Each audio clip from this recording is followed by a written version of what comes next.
Matilda. She and I just adore it, and it's gotten so big. Yes? Well, it certainly is thoughtful, Mr. Goodman. Yes. Well, I encourage her at every opportunity at home. Oh, I do think those texts are very much overrated anyway, Mr. Goodman. Well, believe me, she's nothing like that around this house. You know, I've tried just about everything, but I mean, let's be frank about it. She isn't a pretty girl. She's going to have her problems. But I'm sure with all your charm and patience, she'll respond and improve to your satisfaction. Are you married, Mr. Goodman?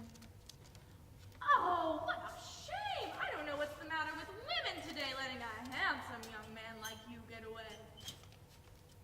Yes. Well, some days she just doesn't feel like going to school. You were just saying how bright she is, and I'm really afraid to put too much of a strain on her after what happened to her sister. Too much strain is the worst thing in this modern world, Mr. Goodman. And I can't afford to have another convulsive on my hands now, can I? I can't tell you how happy I am that you called. Why, believe it or not, you're the first teacher that's ever actually taken the trouble to call me as a preventative measure. And I truly appreciate that. Oh, the others will call you when the damage has been done, but I doubt Ruth would have had that episode of hers if one of those teachers down there had taken the trouble to call me. Well, she never acted strange around home. But don't you worry about Matilda, Mr. Goodman. She'll find her place in this world. And like I said, some were born to speak, and others just to listen. And do call again. It's been a true pleasure speaking with you. Goodbye. Matilda, that wasn't very nice of you to tell them I was forcibly detaining you from school. Why, the way Mr. Goodman spoke, he made it sound like I was running a concentration camp. That school of yours is 40 years behind the times, and believe me, you learn more around this house than that ugly Mr. Goodman could ever teach you. You know, I kind of feel sorry for him. I've never seen a man with a more effeminate face in my life. You know, when I saw you talking to him, I said to myself, good Lord, for a science teacher, my girl's got herself a Hebrew hermaphrodite. He's a little bit better than Miss Hanley, of course. The idea of having her teach girls' gym is staggering. And you have to place me in the embarrassing position of giving them a reason to call me at 8:30 in the morning, no less. I didn't say anything. What do you say when they want to know why you stay home from school once in a while? I tell them I'm sick. Oh, you're sick, all right. The exact nature of the illness is not fully realized, but you're sick, all right. Any daughter that would turn their mother in as the administrator of a concentration camp has got to be suffering from something very peculiar. Can I go in today, Mother? Oh, you'll go in, all right. Mr. Goodman's going to be doing an experiment. Why, he looks like the kind that would do his experimenting after sundown. On radioactivity. On radioactivity! That's just what that high school needs. He's going to bring in the cloud chamber. Why, what an outstanding event. I wish you would have told me, and I would have gotten dressed to kill and gone with you. I just love seeing cloud chambers being brought in. Well, you can actually see... You're giving me a headache. Mother, please. No, my dear, the fortress of knowledge is not going to be blessed with your presence today. I have an exciting number of duties for you to complete around here, not to the least of which is rabbit droppings. Oh, Mother, please. I'll do that after school. If we wait 1 minute longer, this house is going to ferment. I found rabbit droppings in my bedroom even this time, and if you don't start moving, you're gonna smell Hassenpfeffer. I can do it after Mr. Goodman's class. I'll say I'm ill and I'll ask for a sick pass. Do you want me to chloroform that thing right now? No. Then shut up. Do you have any Devil's Kiss down there? It's in the bathroom cabinet.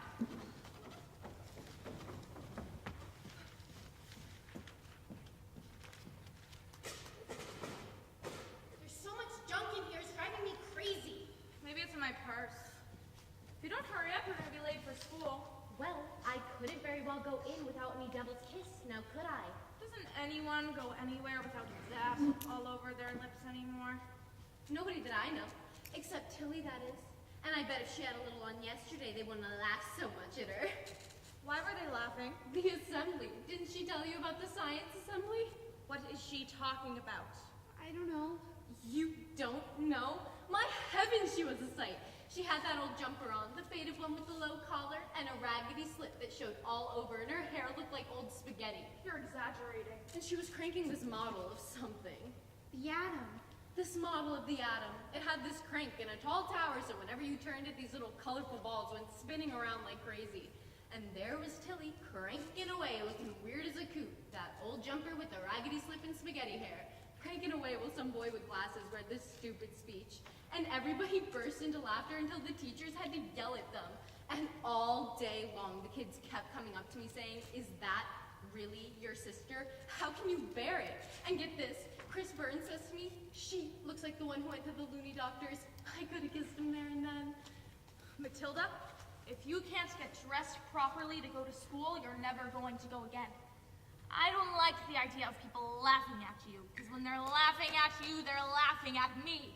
And I don't want you cranking any more atoms. You're almost at Devil's Kiss. You didn't put so much on, it would last longer. Who was that calling? Matilda turned me into the Gestapo. Can I earn a cigarette this morning? Okay. The call. Was it Mr. Goodman? Yes? I figured it would be. A little lower, please. And how did you figure that it would be Mr. Goodman?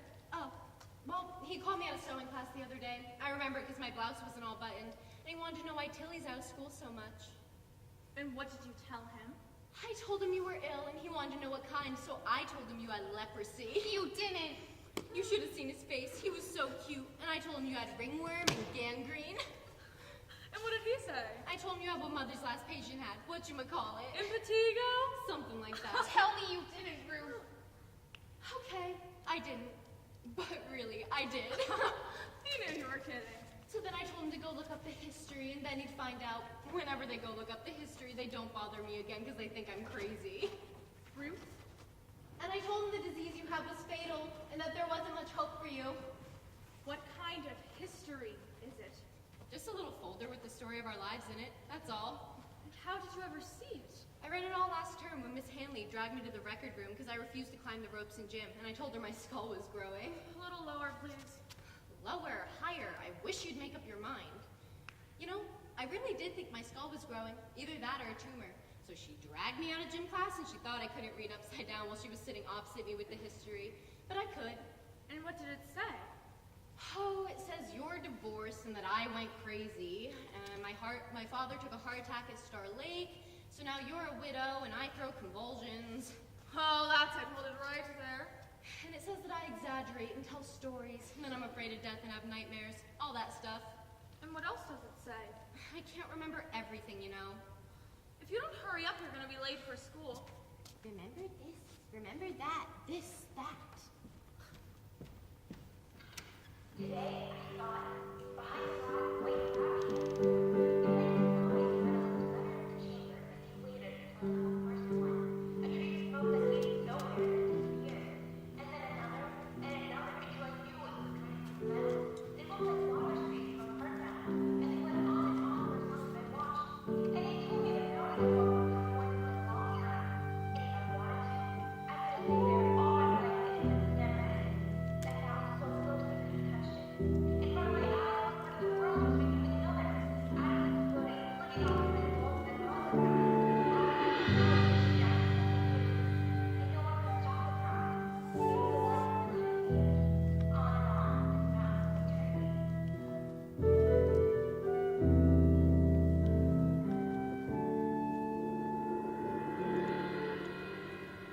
I thought we had everything, but leave it to you to think of the one thing that we're missing. 22 acres in Prince's Bay, small pond out back, $6,000. That's cheap. I'd take a look at it if I had any money. What kind of seeds are they? Marigolds. They've been exposed to cobalt 60. If there's one thing I've always wanted, it's been a living room planted with marigolds that have been exposed to cobalt 60. Well, you're at it, why didn't you throw a tomato patch in the bathroom? Just let me keep them here till they get started, a week or so, and then I'll transplant them into the backyard. 4-family house, 6.5 and 6.5 over 4 and 4. 8 garages. I could really do something with that. You know, I've really been thinking of getting rid of that and really turning this place into something. Yes. I've been tea shop. Have you noticed that there aren't too many of them around anymore? Yes. And this is just the type of neighborhood where a good tea shop would really make a go of things. I have a good cheesecake. You gotta have a good cheesecake. Let's see. 8 times 10. Well, it's 8 times 8 if you're falling. That's $64 a month from the garages alone. I swear. Money makes money. What is Cobalt 60? Well, it's something that causes changes in the seeds. Oh, Mother, he set up the cloud chamber just for me, and he told me about radioactivity and half-life, and he gave these seeds to me. What does half-life mean? Well, the half-life of polonium-210 is 140 days. The half-life of radium-226 is 1,590 days. And the half-life of uranium-238 is 4.5 billion years. Did you know that you're giving me a headache? Oh, look who it is! It's Nanny! Nanny came all the way out here by herself! I'm gonna need a cigarette for this. Hi, Nanny! You come sit down and we'll be right with her! You know, sometimes I've got to laugh. I've got this on my hands, and all you're worried about is planting marigolds. Allie! Happy landing! I've got hot tea for you, Nanny. You want some hot tea water and honey? You know, I've never seen it to fail. Every time I decide to have a cup of coffee, I turn and see this face at the curtains. Nanny's gonna get just what she needs! I wonder what she'd do if I just poured this right on over her head.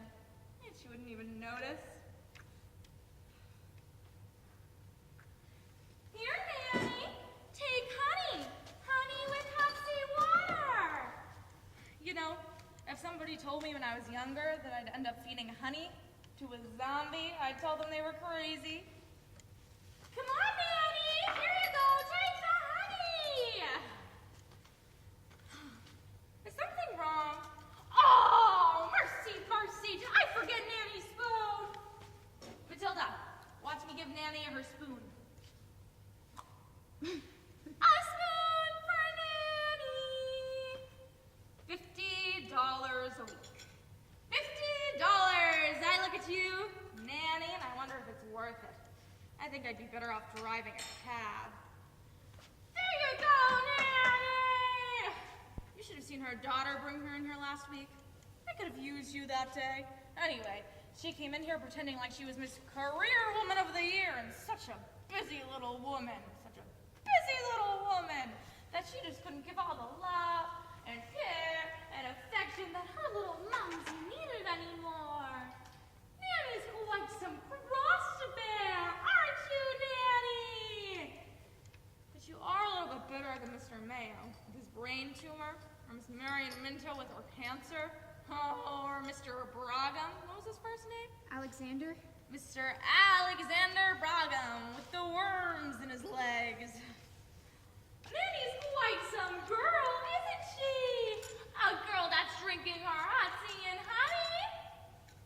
Cobalt 60. You take me for a fool, don't you? No, Mother. Science, science, science. Don't they teach our misfits anything anymore? Anything decent, meaningful, sensitive? Do you know what I'd be if it wasn't for that mud pool I got sucked into? I'd probably be a dancer. One mistake. That's how it starts. Marry the wrong man, and before you know it, he's got you tied down with 2 stones around your neck for the rest of your life. When I went to that lousy high school of yours, I was the most respected kid you ever saw. I used to always wonder why people would say, why just yesterday? Why just yesterday? Why just yesterday? And before I knew it, I lost my dancing legs and got varicose legs. Beautiful varicose legs. Do you know that everything I ever thought I'd be has exploded? Hurry up with that honey, Nanny. Exploded! You know, I almost forgot everything I was supposed to be. There you go, Nanny. Oh, Nanny's almost finished. Isn't that wonderful? Oh, she's almost finished, all right. Oh, I better kick you right out and open that tea shop tomorrow. It's coming. I can feel it, and the first thing I'll do is get rid of that rabbit. You think I'm kidding? You bet I'm not. Here it is. Here's a new word for you, Matilda. Trichloromethane. Do you know what this is, Matilda? Why, it's chloroform. I'm going to use it on that Angora manure machine of yours.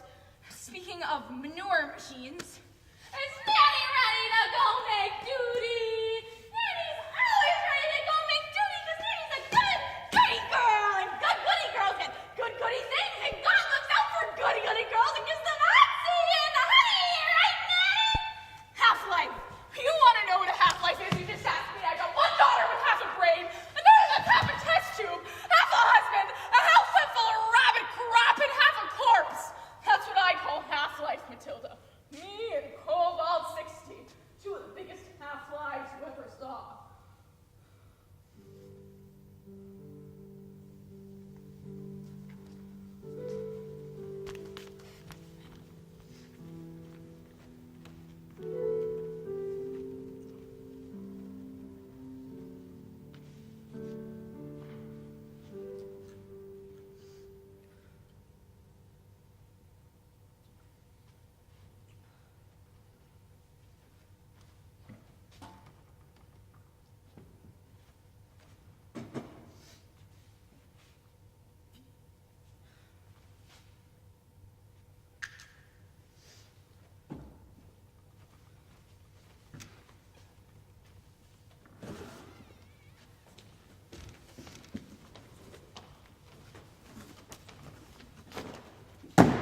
What are you doing?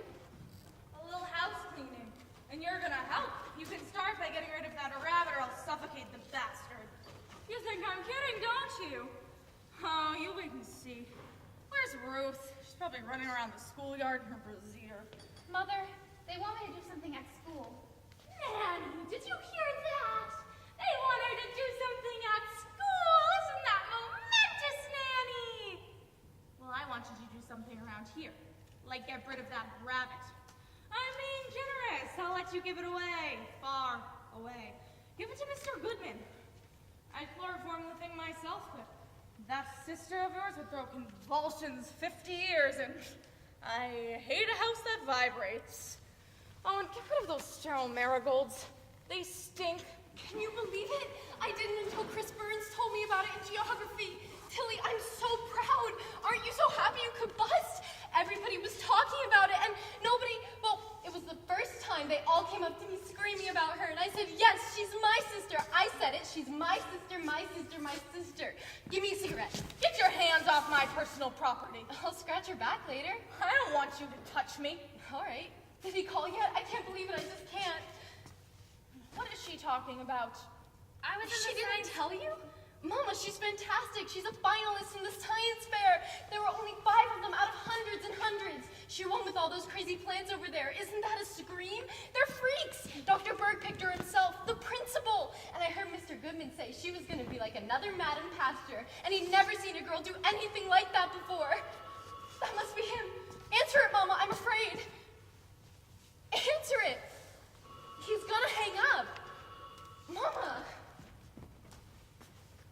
Hello? Yes, it's him. Just a minute, please. He wants to talk to you. Who? The principal. Hang up. I told him you were here. Mama. Hello? Yes, I know who you are, Dr. Berg. I see. Well, couldn't you get someone else to do it? There's an awfully lot of work that has to be done around here, because she isn't as good with her home duties as she is with Man on the Moon Marigolds. Me? What would you want with me up on that stage? Oh, well, the other mothers can do as they please. Oh, I would have thought you had enough in your history without... I'll think about it. Good night, Dr. Berg. I said I'll think about it. What did he say? Mama, what did he say? How could you do this to me? I have no clothes to wear. Do you hear me? I'm gonna look just like you up on that stage. I'm a little you. Do you want them to laugh at us? Laugh at the two of us? Mother! Aren't you proud of her? Mother, it's an honor, but nobody laughed at me. Oh my God. Oh my God. Oh my God. Oh my God.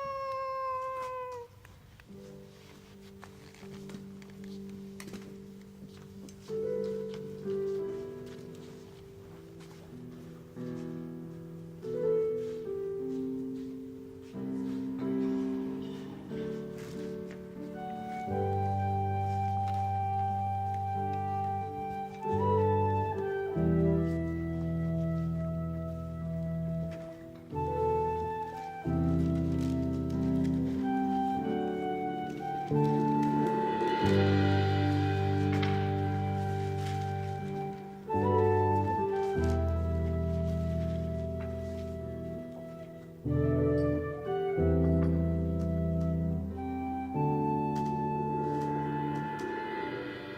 competition you have to worry about is Janice Vickery. Let me do this, please, Ruth. Sorry I touched it, really. Ruth, don't you think you should finish getting ready? Finish? This is it. Ta-da! Are you going to wear that sweater? Look, don't worry about me. I'm not getting up on any old stage, and if I was, I wouldn't be caught dead in a terrible bow like Mother that. put it in. They're gonna laugh you right off that stage like when you crank that atom in assembly. I didn't mean that. The one they're gonna laugh at is Mama. What? Oh, I heard them talking in the science office the other day. Miss Hanley was telling Mr. Goodman about Mama when she found out you were one of the top 5 winners. And Mr. Goodman wanted to know if there was something wrong with Mama because she sounded crazy over the phone.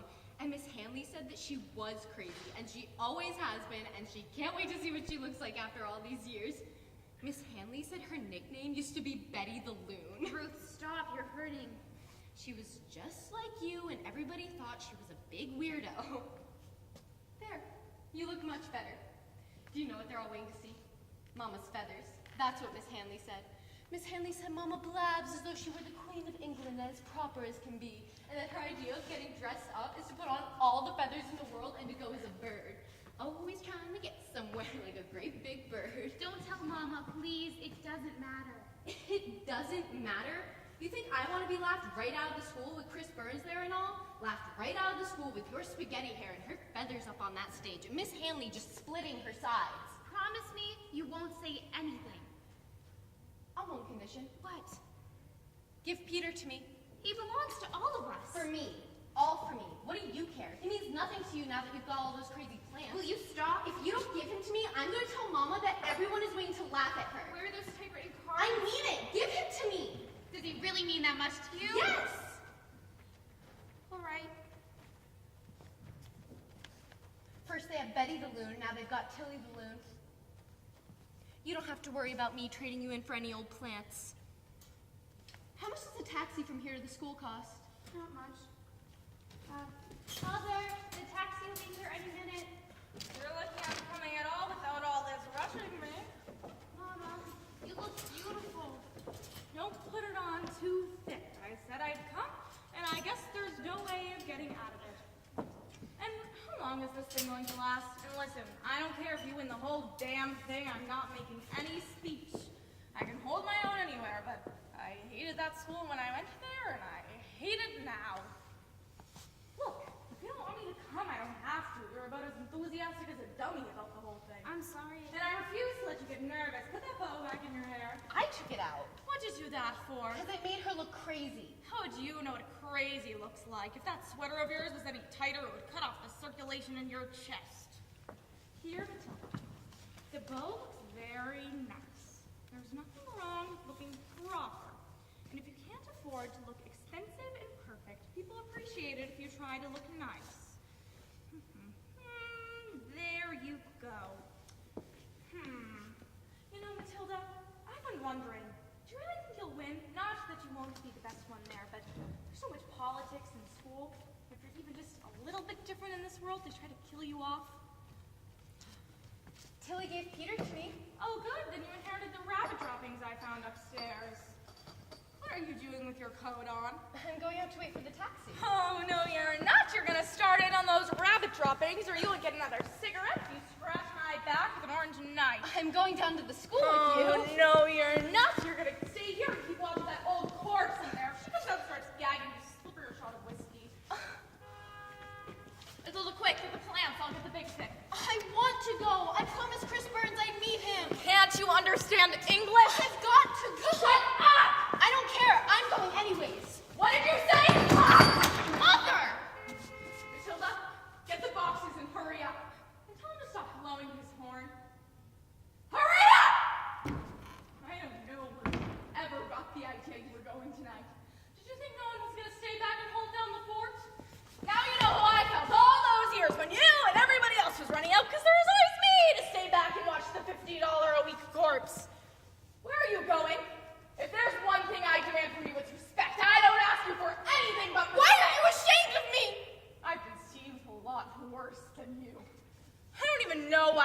tonight. Do you know that? Do you really think I give one goddamn about the whole thing?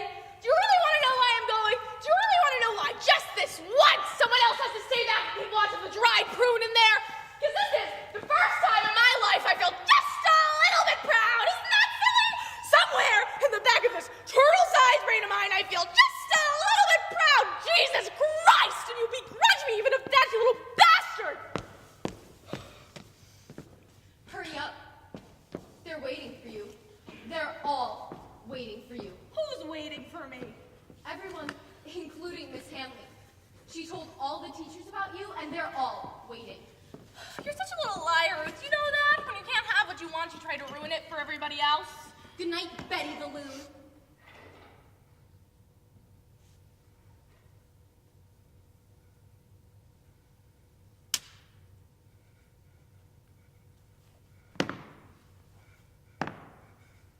Put your coat on. What for? Take that thing and go with Matilda. I don't want to go now. Get out of here! Now she's gonna blame it all on me that you're not going and take the rabbit back. I can't help it what people say about you. I'll tell Tilly you'll be down later, all right? Fine, don't answer me. What do I care?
pressure system. This explains why some of the ribs are missing, because this method sucks all the air out of the animal's lungs and ruptures all cavities. Then, they say it prevents cruelty to animals, but I think it's horrible. Then, I boiled the cat in a sodium hydroxide solution until most of the skin just pulled right off, but I still had to scrape some of the gristle off the joints with a knife. You have no idea how difficult it is to get right down to the bones. I have to go on to the present now, but I did want to mention just how long it took me to put this thing together. As it is now, it is extremely useful for students of anatomy because it can be used to show the basic anatomical aspects of many, many animals in the same family as felines. That's about the only present use I can think of it, but it is nice to remember as an accomplishment, and it looks good on college applications to show you did something in high school besides dating.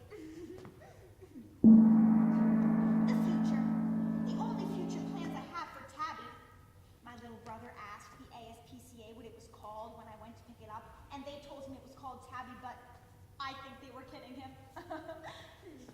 As far as future plans, I'm going to donate it to the science department, of course, and if we have another science fair next year, perhaps I'll do the same thing with a dog.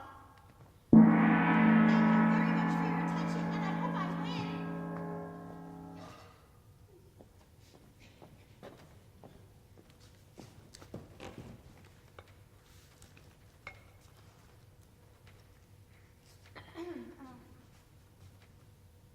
The past. The seeds were exposed to various degrees of gamma rays from a radiation source in Oak Ridge. Mr. Goodman helped me pay for the seeds. Their growth was plotted against time. The present. The seeds, which received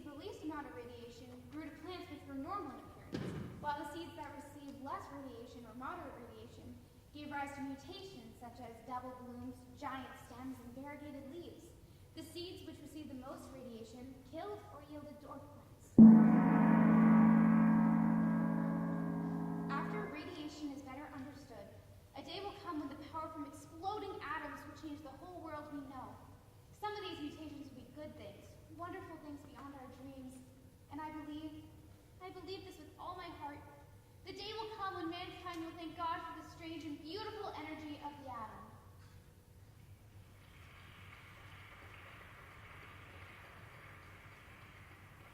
Mama? Mama! Mama, where are you? She won! She won! Oh my God, I can't believe it! Hurry up! Hurry up! Mama, just wait till you see this. Tilly won! Oh my God! Oh my God. Mama, there you are. Give me that. Look at this. Tilly won the whole thing. Mama, what's the matter with you? What'd you rip the paper off the windows for? Mama, are you gonna open the tea shop? Hand me some of those tacks. Are you deaf? I said she won! Ruth, if you don't shut up, I'm gonna have you put away. They ought to put you away, Betty the Loon. The rabbit's in your bedroom. I want it buried by the morning. Mama, if you did anything, I'll kill you. Mama. Yeah? You didn't kill it, did you? Nanny goes tomorrow. Ruth! First thing tomorrow. I don't know what it's gonna be yet. Maybe a tea shop, maybe not. But you're gonna have regular hours, and you'll earn your keep just like in any other business. It's okay. It's okay. No, Ruth. Ruth, don't go. Don't go, Ruth. Ruth, don't go. Don't go. Ruth, no, no. Mama, help me. Get the wooden spoon.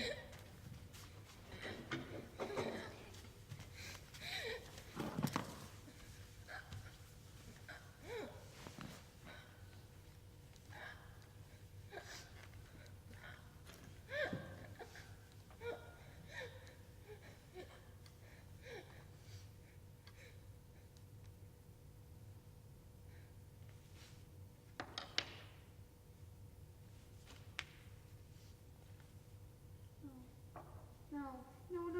Ruth, it's okay. Ruth, it's okay. Shall I call the doctor?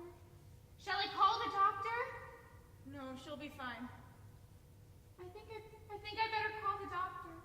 I didn't ask what you thought. We're going to need every penny we can get to open this place.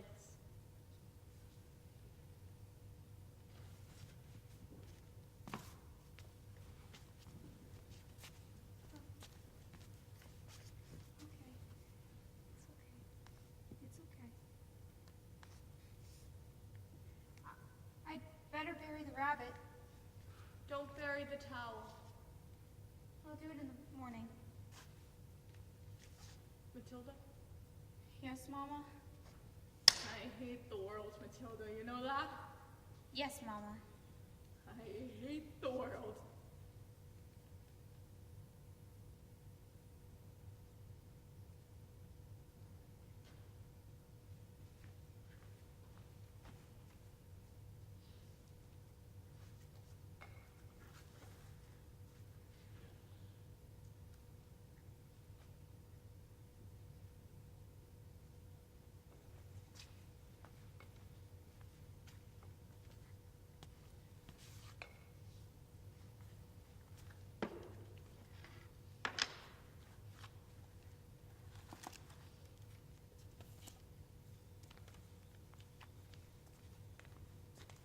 The conclusion. My experiment has shown some of the strange effects radiation can produce, and how dangerous it can be if not handled correctly. Mr. Goodman said I should tell in this experiment what my future plans are, and how this experiment has helped me to make them. For one thing, the effects of gamma rays on man in the moon marigolds has made me curious about the sun and the stars, for the world itself must be like a world of great atoms, and I want to know more about it. But more important, I suppose, this experiment has made me feel important. Every atom in me, and everybody has come from the sun, from places beyond our dreams. The atoms of our hand